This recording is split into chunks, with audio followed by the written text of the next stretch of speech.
I've got something in my front pocket for you.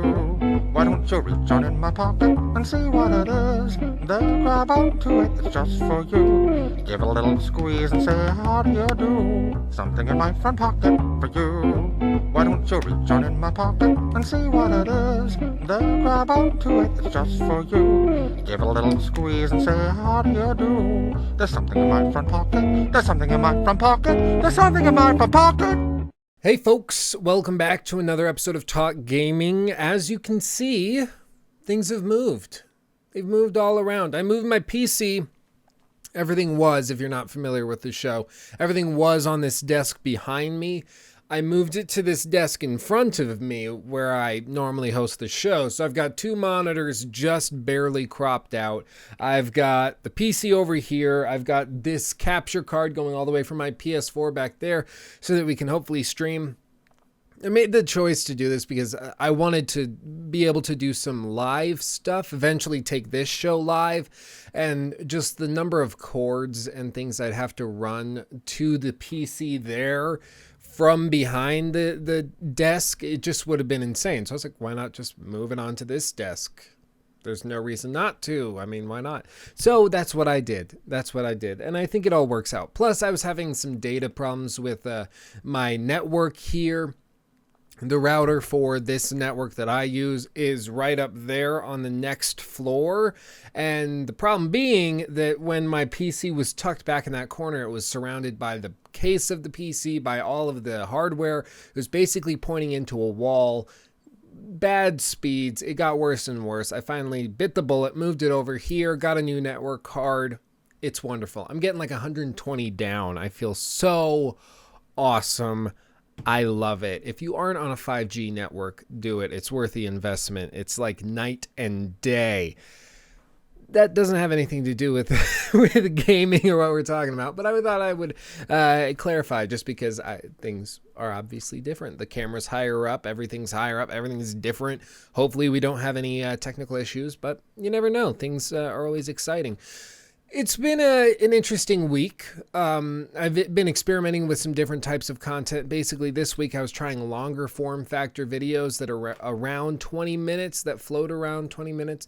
One, I just talked about Horizon Zero Dawn, what I thought about it, the impressions I got from the reviews, from whatever. And I did, if you follow me on Twitter, you'll know I did pre-order the game. Initially, I did it through GameStop, but I actually canceled that pre-order and have just pre-ordered it through PlayStation so that I can download it and play it at 9 p.m. on the 27th instead of having to wait till the middle of the day on the 28th to do it. So that'll be cool. It's an automatic download. It just makes things easier. I don't care that much about a physical copy. I probably should, but I don't know. I'm fine either way. But those videos have done pretty well. I also did one on the death of Xbox, kind of clarifying what I meant and responding to a comment. That video's done really well. I mean, in 24 hours, getting just about 3,000 views. That's pretty good for a channel with about 11,000 subs. So I'm fairly happy with how those turned out. I would have liked to get more videos out this week, but it just didn't really happen for those network issues, for school, everything. It just was hectic, but we're back. We're good to go. We're OG. I got some things I want to chat about that aren't necessarily news related specifically, because there wasn't a lot of gaming news that I found interesting or that hasn't been talked to death. That's just how it is. The one thing I do want to point out before we get into our topics, I do want to say this. After I made that Horizon Zero Dawn video where I talked about the game, I talked about all this, the comments opened up once the video went public and people started commenting, which I love, and I read through the comments.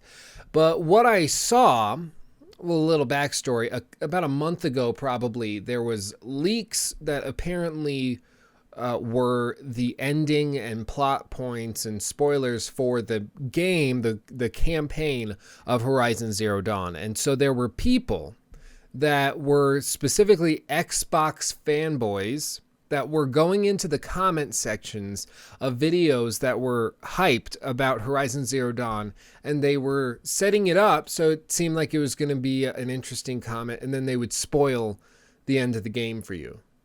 and say, screw you, this is stupid Sony pony, whatever. Like, and it just bugged me. It bugged me. And it was happening in the comment section of my video. People coming about and leaving those comments, trying to ruin the gaming experience for other gamers, just because they don't have access to the game, or because they're just jealous of it, or they're just bad people, or they're 12-year-olds who are bored, whatever it was.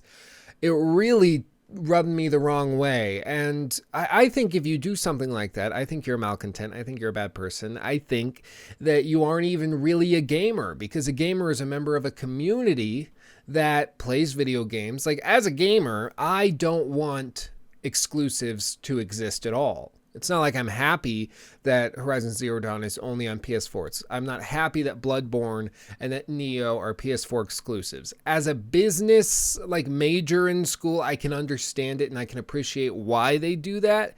And I think you don't even need to study business to understand why that is necessary. You have to give them a reason to purchase your console, other than just brand recognition and perhaps a few extra, like, I don't know, just a little edge and hardware power behind your console. So you got to give people a reason to buy it. That's why exclusives exist.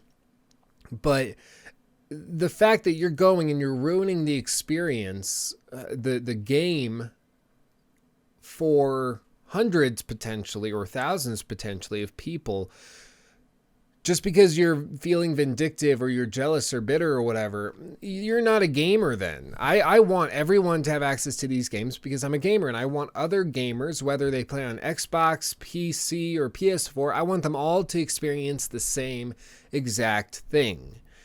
To go and try to ruin the experience for somebody else just shows that you're not a gamer. You are somebody who happens to play games, but you are vindictive and you're a piece of garbage. So why not start out the episode on a bright note, right?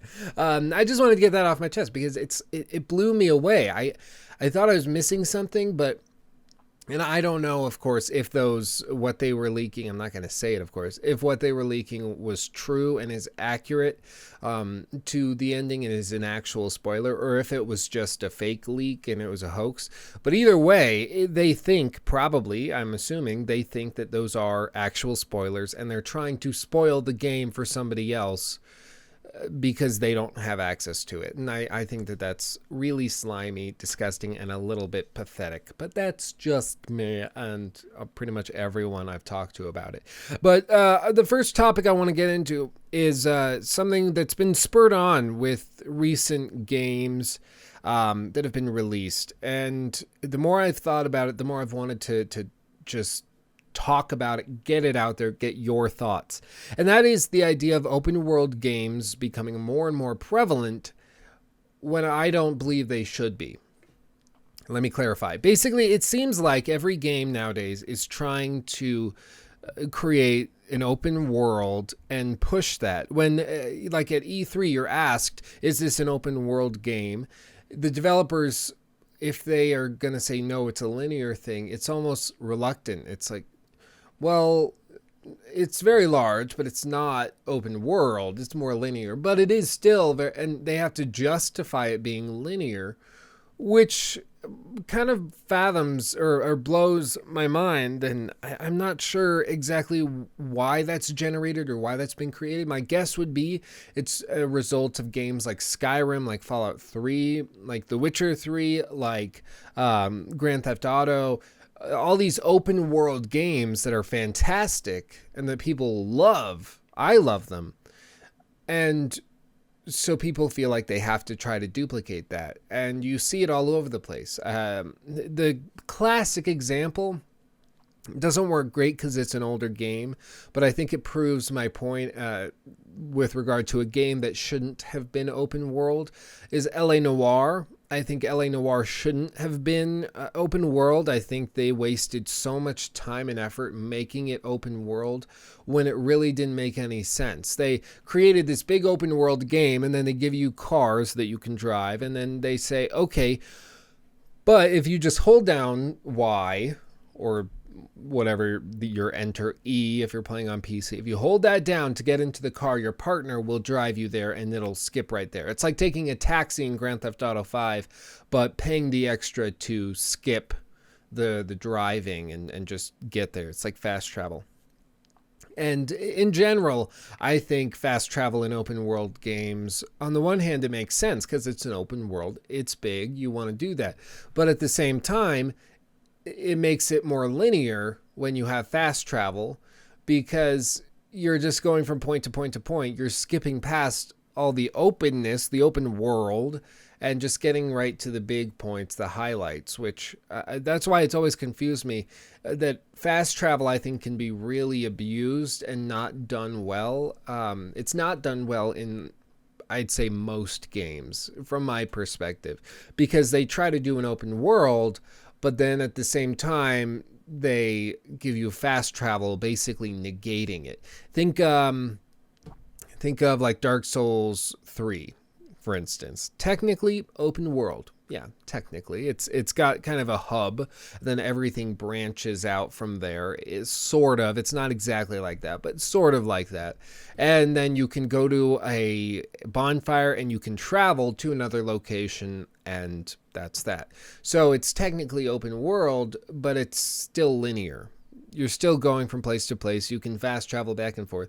So I've seen this a lot, and I still think that Mafia 3 could have been a really good game if they had focused on a linear path, tried to focus on the storytelling, and just embraced linearity with very large set pieces, very large scenes, like the movie theater set or movie set production studio Hollywood whatever thing in LA Noire. Big set pieces that are really cool, really beautiful, really fleshed out, and just kind of, you don't need to create huge road systems, huge like apartment buildings that you can just drive by. There's no real sense in going in them because you can't. There's no reason to do that if you don't need to. And I think certain games like Fallout 4, like The Witcher 3, those open worlds tell a story in and of themselves. With a good RPG, open world RPG, the world is in and of itself a character, which is why it works so well and why it's so important to nail that world. I think that's one of the main reasons Bethesda's games are so good in general, with some exceptions, of course, as if you watch my stuff, you know, my problems with some of their stuff. But I think they're just so good at creating these open worlds that feel like they're living and breathing, or at least feel slightly realistic. For me, that's what Skyrim was. That's why I enjoyed Skyrim, and why I didn't really enjoy Fallout 3 for the sake of the world. It seemed too dry, too bland. DC didn't feel like a city. And like, but with like New Vegas, that area, it was paced out and spread out just enough that I felt like it could actually be a place. Fallout 4 felt pretty good in terms of world design. My problems with it were mainly in terms of narratives, glitches, things like that. But world design is incredibly important. And I think that just this whole trend of open worlds are just overblown, unnecessary, and kind of stupid. If you can go about it without doing it, it just means that more focus can be spent and put on gameplay mechanics, on the combat, on whatever. And I think that it's just overdone. I think it's way overdone. Games don't need to be open world to be fun. Some games need to be open world. Grand Theft Auto would not work if it wasn't open world. It just wouldn't. It wouldn't be Grand Theft Auto. Red Dead Redemption wouldn't work unless it was open world. Just Cause 2, that one of the games that first really got me into gaming. Just Cause 2. Just Cause 2. There we go. It's a great game. It's fun. It's just pure, unadulterated, wreak havoc, blow stuff up fun. And that game is completely and utterly based on being an open world where you can fly around, do whatever, and drive cars, do some missions here and there, fight some people. That's what it's about. It wouldn't work as a linear story because everything else would have been lacking. So I think games like Horizon Zero Dawn, for instance, I think they can benefit from an open world. Clearly, it's meant to be an open world action adventure RPG type deal. But games like Bloodborne, like Dark Souls, games like that, I don't think they necessarily need to be. There were parts in like Dark Souls 1, the original, was this weird type of open world where everything linked back. So you would be going through the game and then all of a sudden you kick down a ladder and you found this new route and you're like, oh crap, I'm back at the beginning. Oh, this is cool. So you start with one bonfire and then you link everything back to it and it's all connected. That works. That's when an open world in that type of game works, when the spider web is all connected. What it tends to be, though, and as they've gone and released Bloodborne, Dark Souls 2, certainly, probably Dark Souls 2 demonstrates the point more than any of the others, but also Dark Souls 3. They all, instead of being a spider web that links together, it's just kind of branching and that's it. So there wouldn't be any real need for it to be open world if that's how they were going to do it. But anyway, that's my little rant on open world games being too common. It's just my 2 cents. But next thing I do want to talk about, there was an interview. Somebody just sent this to me last night, I believe. Let me pull it up. This was an interview that Todd Howard, yeah, I buckle in for this one, Todd Howard gave to GameSpot about the future of RPGs, open world games, Skyrim on the Switch. Todd Howard being the creative director for Bethesda Game Studios. He directed Oblivion, Fallout 3, Skyrim. I think he did Morrowind, maybe, I'm not sure. Basically, every game up until Fallout 4 that he had directed won Game of the Year. And that's a very impressive thing, especially as a young guy at the time. Now I think he's in his 40s. Fallout 4 was a bit of a, compared to what they were expecting it to be, on all accounts, it was a bit of a flop, with a Metacritic score in the 70s compared, and of course, even just the Game of the Year, if you look at raw award counts, their last game, Skyrim, was hugely successful, like scary successful, and won countless awards, hundreds of awards, and so much so that they're even bringing it to the freaking Switch. Like 6 years after the initial release of the game. That's very, very impressive. But Fallout 4 was a little bit of a flop for them, and part of that, it was due to a lot of things, but hype certainly played a role in it. But he's still viewed as one of the most influential game developers in the entire industry. He's truly talented. He's clearly doing something right. Now, I do want to point something out. I'm going to put a picture up right now. The article, which was written by, what's his name, Mike Mahardy, is it's got the title of the article, and the title of the article is Fallout 3 Creator on the Future of RPGs, Open World Games, and Nintendo Switch.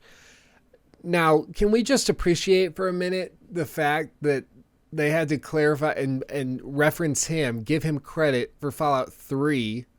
They didn't say Fallout 4 creator. They didn't say, even for some reason, Skyrim creator. I'm not sure why they didn't do that, because that's even better received. Even people love Skyrim even more than they love Fallout 3. People are still playing Skyrim in droves. Fallout 3 was kind of abandoned after New Vegas came out.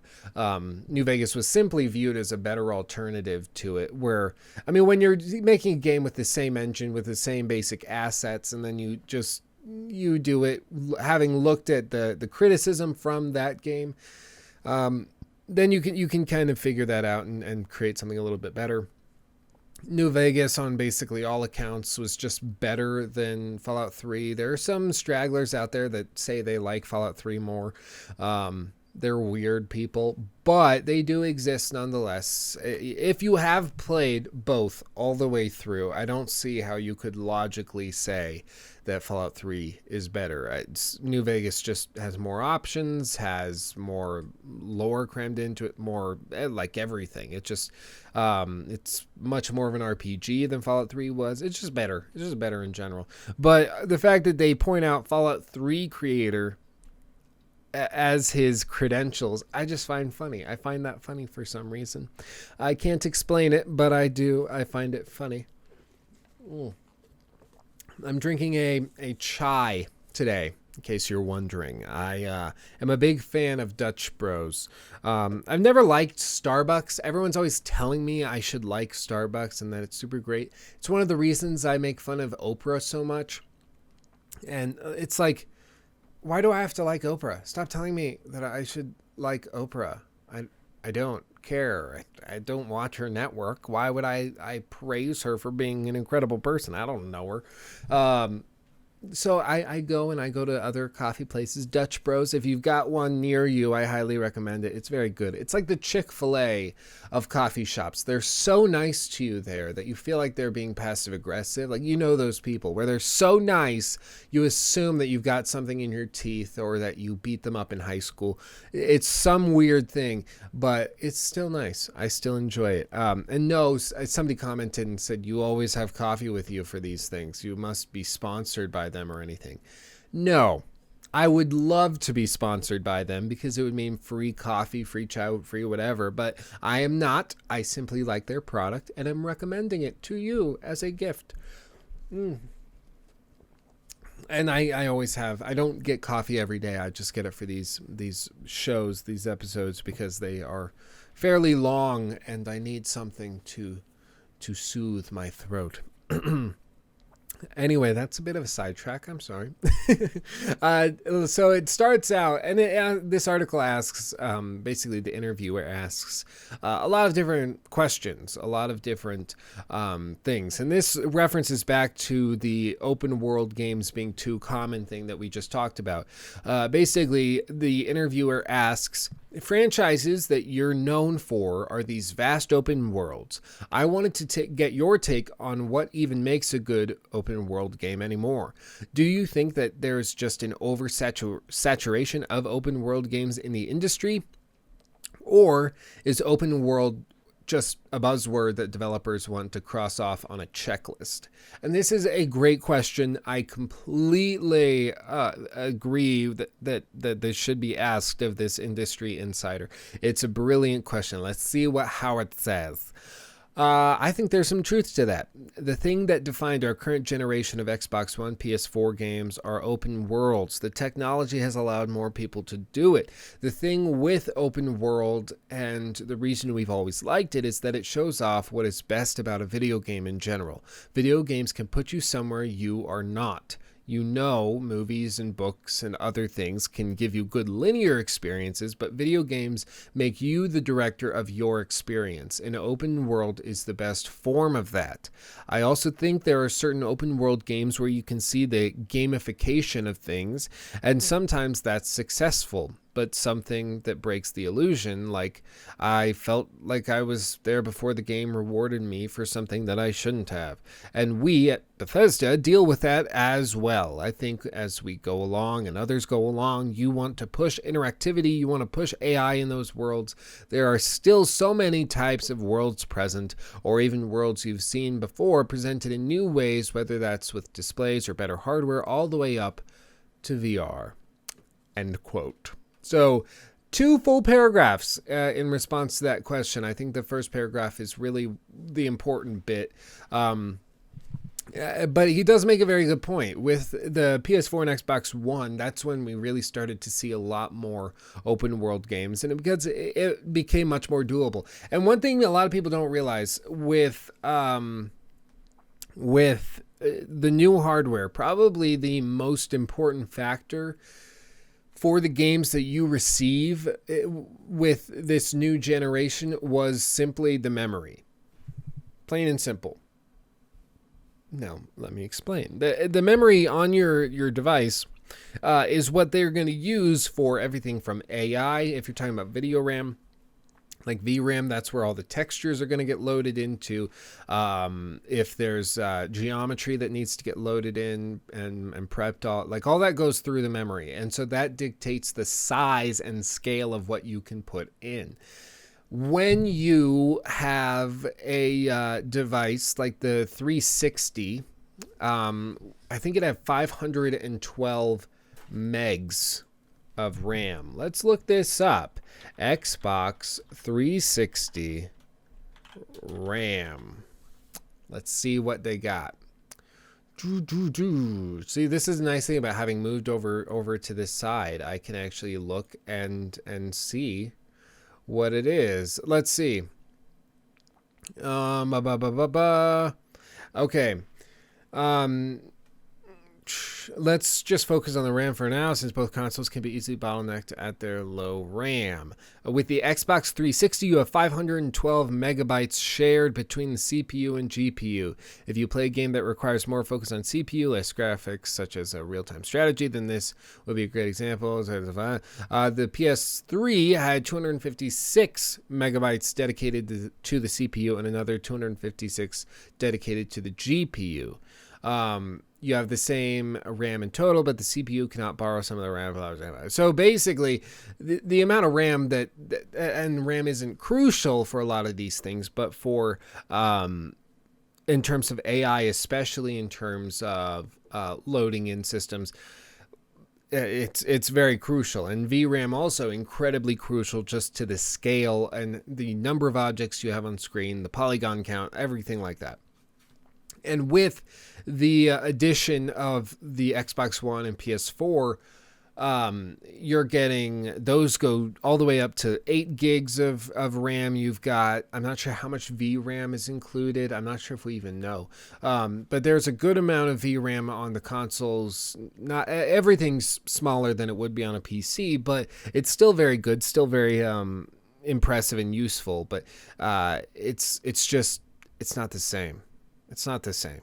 Point being that memory in general is a very crucial point, especially for open world game design. I mean, you still had some pretty cool games being developed for both the 360 and the PS3 that were later ported over to the modern consoles. Think of GTA 5. Those games were initially, that's an incredible open world game, and that could be initially, at least that original version, was designed around the 360 and the PS3, which is why I think it's going to be so insane to see Red Dead Redemption 2. And the reason I think this is because this will be the first real open world game, at least that I can really think of, on that scale, that has been designed from start to finish on and for the modern consoles and modern hardware. And people are always like, well, why are you so focused on the consoles? I mean, what about PC? Well, first of all, there's no mention of a Red Dead release on PC as of right now. The original Red Dead never did. There's no reason to necessarily believe that this one will either. So we're talking about consoles. At least that's what's being developed on right now. So, with that in mind, the only limitation to what they can do is the consoles and the devices that they're developing it on and for. And because this is going to be the first game, when you think about a game that takes 3, 4, 5 years to make, that lines up just about right. For right now, being the first year when we're going to be seeing all these games that from their inception, or just, slightly before their inception or after their inception, the new consoles came along and offered an alternative, which I'm incredibly excited for. And I think that there's a lot of potential here, because a game like Red Dead has been, it's coming about 4 years after the original release of this generation of consoles, and no doubt they were working on it for a year or two before that as well, with planning and writing, but the actual technical work would have come in with the SDKs and everything that Sony would have sent out. So this will be the year when we're first seeing the big games that were designed from start to finish with and for these consoles, which I'm incredibly excited for. And there's a lot of cool games that are scheduled to come out this year. I'm very, very excited.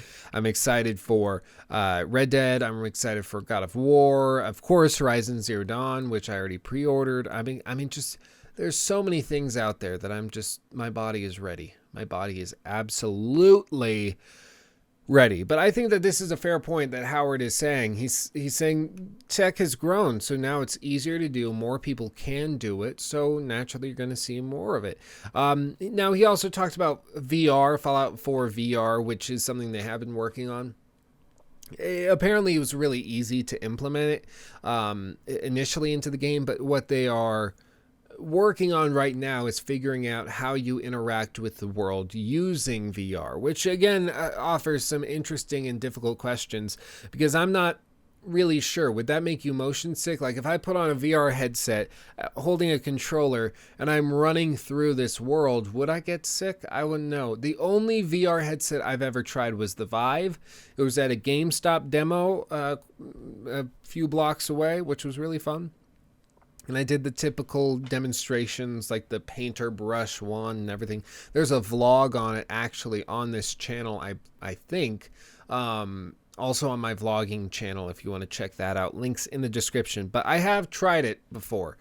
And it's fun and it's enjoyable. But I'm not sure how it would work with an open world VR thing. And then they asked him about this. They said, what are the challenges of implementing open worlds in VR? And Todd Howard responded, well, we're doing that now with Fallout 4, and it's been incredibly exciting.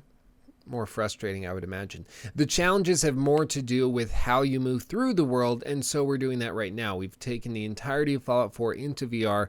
There's still work to do, but the promise of, okay, I'm standing in this vast world, where can I go, where I can go where I want.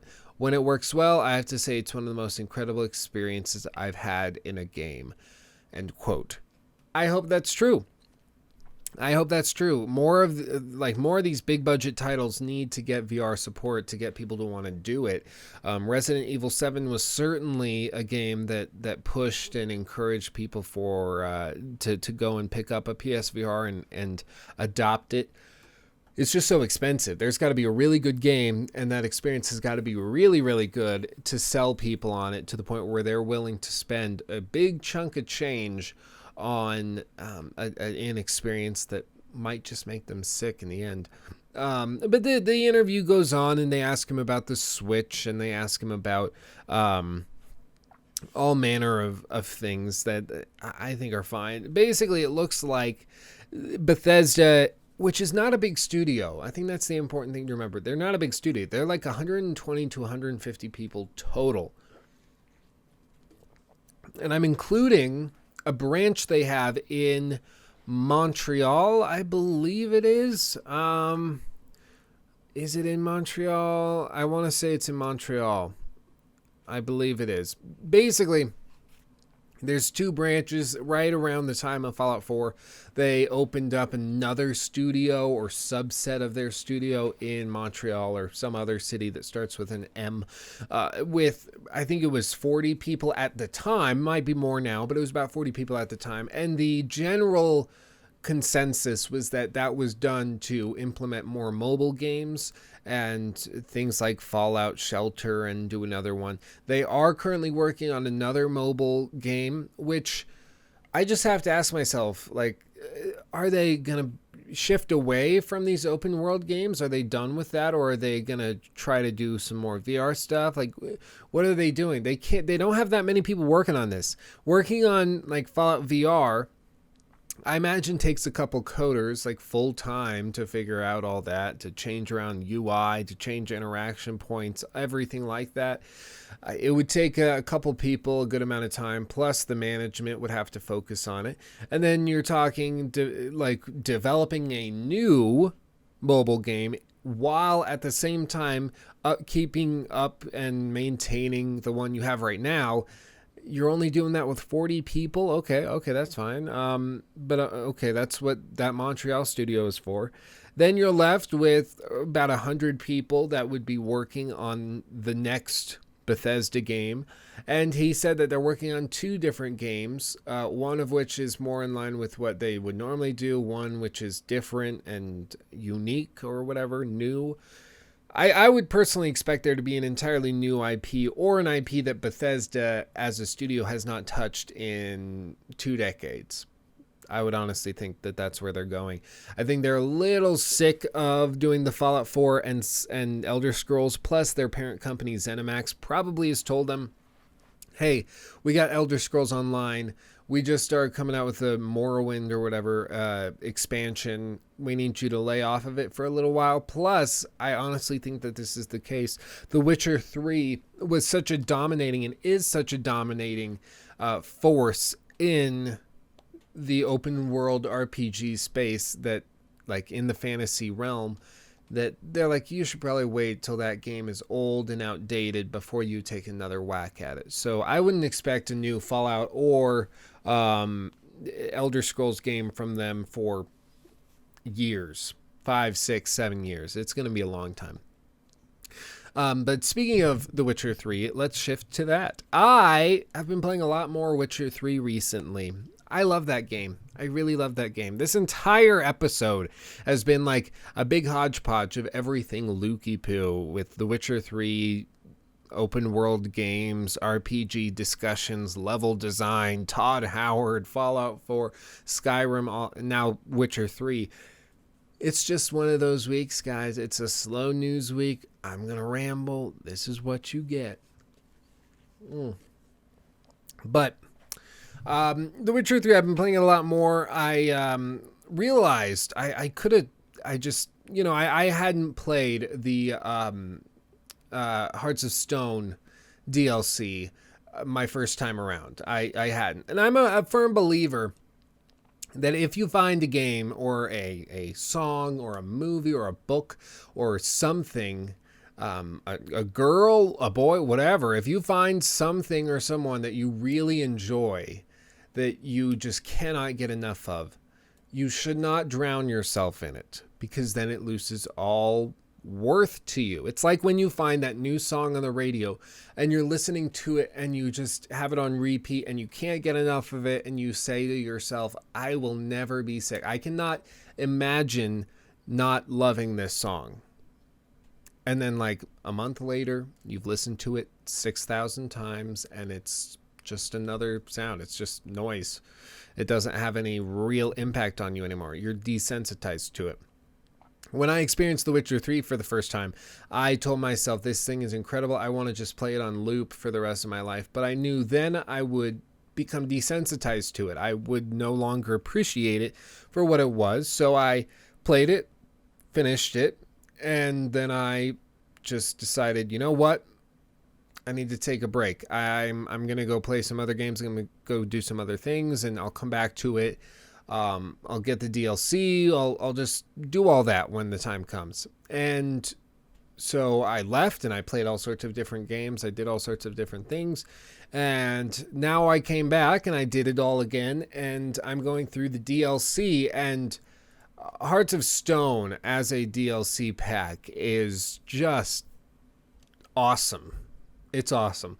And it goes to show, one of the most, without getting spoilery or anything, you should play it. You can, even off G2A, for instance, you can get the season pass or whatever for the game with all the DLC. You can get it for like $13, and so there's really no reason not to. It's all just incredible. But it goes through, and there's a sequence in Hearts of Stone where you are tasked with basically showing a ghost around, and the idea behind Hearts of Stone is that they're saying Geralt has a heart of stone. He's not very emotive. He's not very deep. He's not very passionate, whatever, blah, blah, blah. So they wanted to show that, and without just having people tell him, you're really insensitive, or you're really mean, and you're just a witcher, blah, blah, blah. They wanted to show you that and have you realize that yourself. So they have him go about this mission with this ghost, and the ghost possesses him at one point. And the ghost is of this guy that was a lady killer. Like, he was super good with the ladies. He could flirt it up. He a little bit perverted. He danced. He was outgoing. He was a party animal. He's basically a jock. And he possesses Geralt's body. So you see Geralt doing all these crazy things, wrestling pigs. You see him like trying and like flirting his butt off with these random girls. And you're like, that's what Geralt could be like in another dimension, in another world. That's what he could be like. So all of a sudden you find yourself analyzing Geralt as a person. And I probably would recommend, it's set up so you do the main game, Hearts of Stone, and then Blood and Wine. That's kind of how it's structured. And Blood and Wine is supposed to be the outgoing thing, final piece of The Witcher. But I really like Hearts of Stone as the final piece instead. I think the level difference is like 2 or 3, so it's not going to make a big difference if you do Hearts of Stone first. But it's just such a good way of really getting to know Geralt as an individual and talking with or seeing him interact with people, seeing his light side, seeing how he used to be, how he is now. It's really, really cool, and it's brilliant. It's absolutely brilliant. And it's a great example of what you can do with a narrative through a video game that you wouldn't be able to do through a film, which I think is just brilliant and absolutely wonderful. But my point with bringing up The Witcher 3 is because everyone's always saying that I'm a CD Projekt Red butt kisser, and I worship The Witcher 3 as this incredible game, and I ignore its faults and everything. And I said, no, especially going back to the game, I can see a lot more faults than I did the first time through. The first time through, I had like just deer on a highway staring at headlights. I was just, whoa. And I had some blinders on, but now I can look at it a little more critically, and I want to share basically my criticisms of it, what I think it does well, what I think it does badly, what I think could improve it potentially, all of that. So that's what we're going to do. That's what I'm going to ramble about next. After a gulp of chai. Okay. The first thing that stands out to me, I went back, and right now where I'm at in this Hearts of Stone DLC, I believe I'm at level like 34, 35, somewhere in there. And it's a good game. I of course, I love it, but it has a problem that I criticized Fallout 4 for having, that I've criticized a lot of games for having, and that has to do with the difficulty. Now, difficulty sliders and differing difficulties in general, I tend to struggle with, because on the one hand, I get it. I see what you want. You want to give the player the option to play the game as they want to play it. They can either have a really easy time, walk in the park. Like I think in The Witcher 3, it's the easiest level is just the story, and you have huge health pool. The enemies are super weak, barely do any damage. It's a walk in the park. It's basically just meant to be there so you can play the story, and that's it. You're not going to be redoing boss battles or anything like that. It's not that difficult at all. You'd have to basically be trying to still die on just the story mode. Then there's normal. It's like, swords drawn mode or whatever. I don't know what it's called. But there's that, which is the normal, I suppose, difficulty. There's 4 options. So it's boop, boop, boop, boop. So it's just the story, normal, or I guess from your perspective, just the story, normal, and then hard, and then hardest. When I started out The Witcher 3 back, when I first started it out back in the day, I started it on normal, just because I said, I want to enjoy it, but I don't want to freak out over it. So I'm going to do it on normal. That's good. It's normal. I'm normal. That sounds good. So I started playing through it, and about the time, when would it have been? probably about 20, 25 hours in, I had to bump up the difficulty, bump it up, go to broken bones difficulty or hard, basically.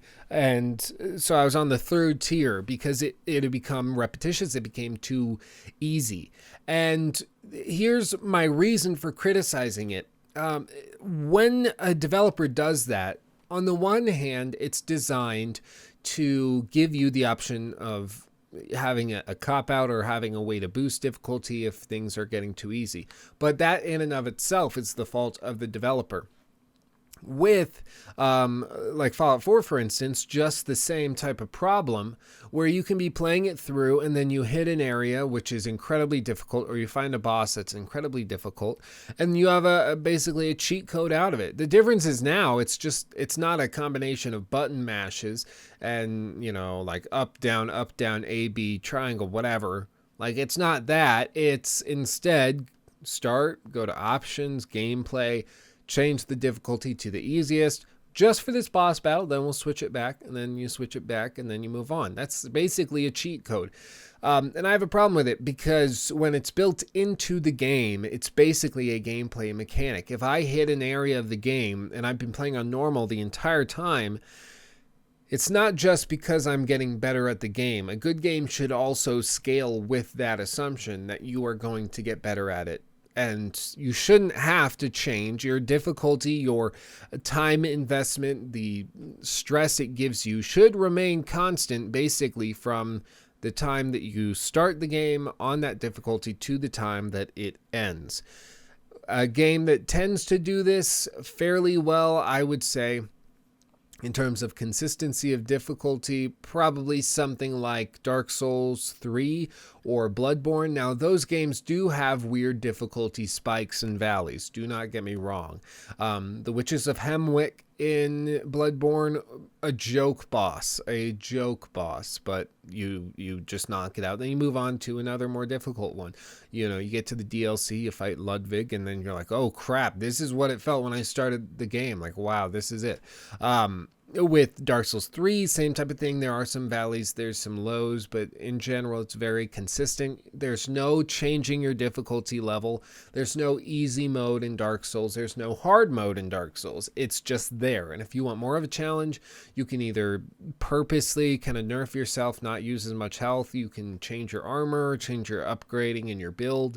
You can do New Game Plus, go through the computer-generated chalice dungeons in Bloodborne. You can do that type of thing, but in general it's fairly well balanced to the point where you don't feel bored at any point because it's too easy, and it's always possible to pass because of the difficulty. And The Witcher 3 also, just like Fallout 4, just like Skyrim, suffers from some of the same issues where the developer seems to have been a little lacking and just said, it's a big open world game. Like, we can't control where they're going and when they're going. We can recommend levels, but if they get to a certain point where they're out leveled because they did a bunch of side quests, they out level the story mission. If they want to make it harder so it's interesting, then we can allow them to do that.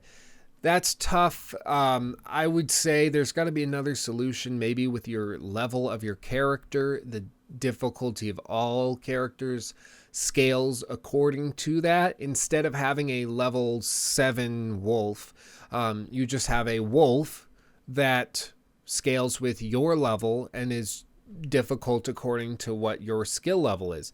So that could work. That way you don't have a level 34 griffin that you have to fight. You just have a griffin, but it's just as tough as it was the first time you killed him. But it's still fair. Like, that's kind of what I'm thinking. I think it could have been scaled better. The difficulty could definitely be scaled better. The second big criticism, Quen, as a sign that you cast, so overpowered, it's kind of ridiculous. The more I've focused on using it, the more it just feels cheap.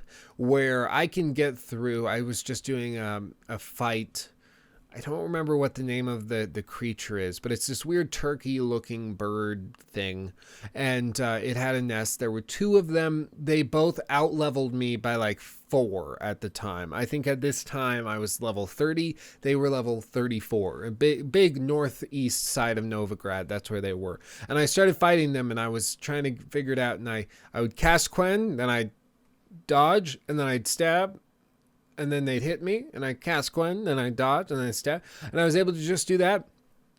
Like, didn't take any damage the entire thing.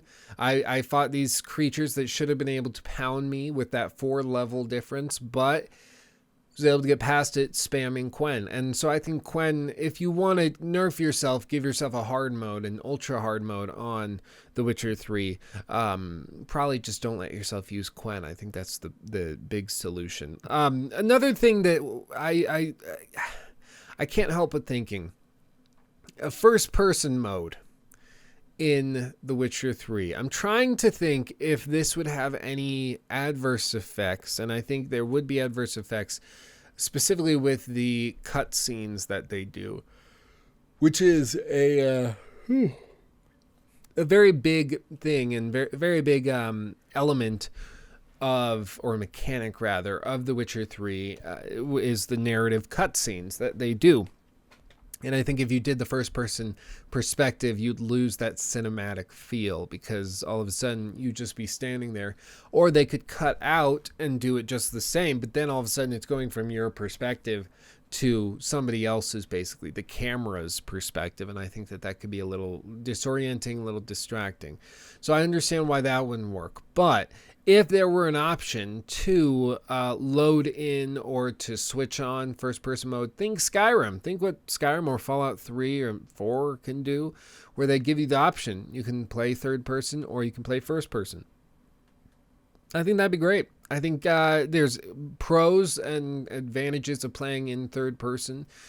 Clearly, the game was built around it being third-person, but I think there's also a lot of advantages to it being first-person.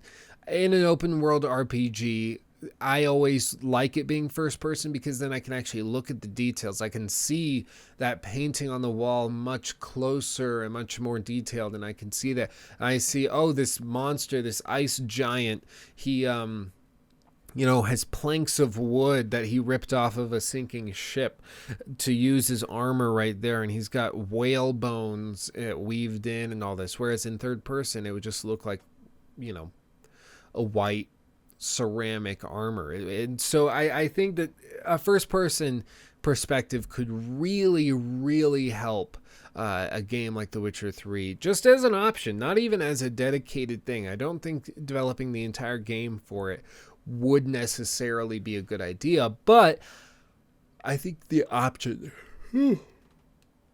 Oh, excuse me. Why am I so tired? This is weird. But yeah, I think a first-person option and perspective could definitely help.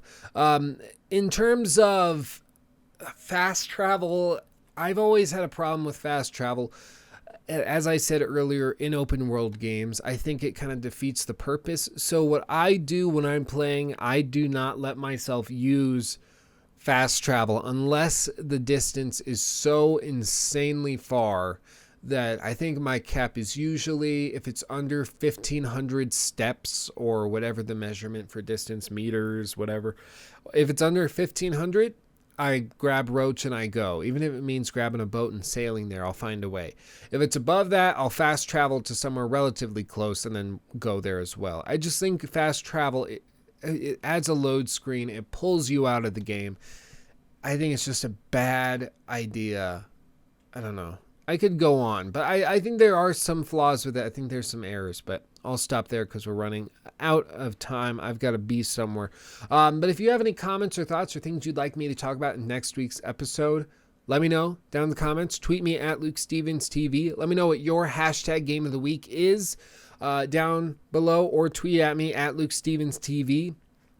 The winners of this week's competition, right after this, I'm going to direct message you on Twitter if you're following me. So check your Twitter inbox to see if you won a free copy of a game, which would be awesome. But that's all I have to say. My throat's getting sore. I'm probably going to go to the doctor.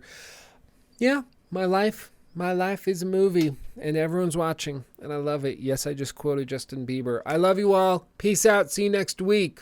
Really later this week, but still. I'll see you soon. Bye-bye.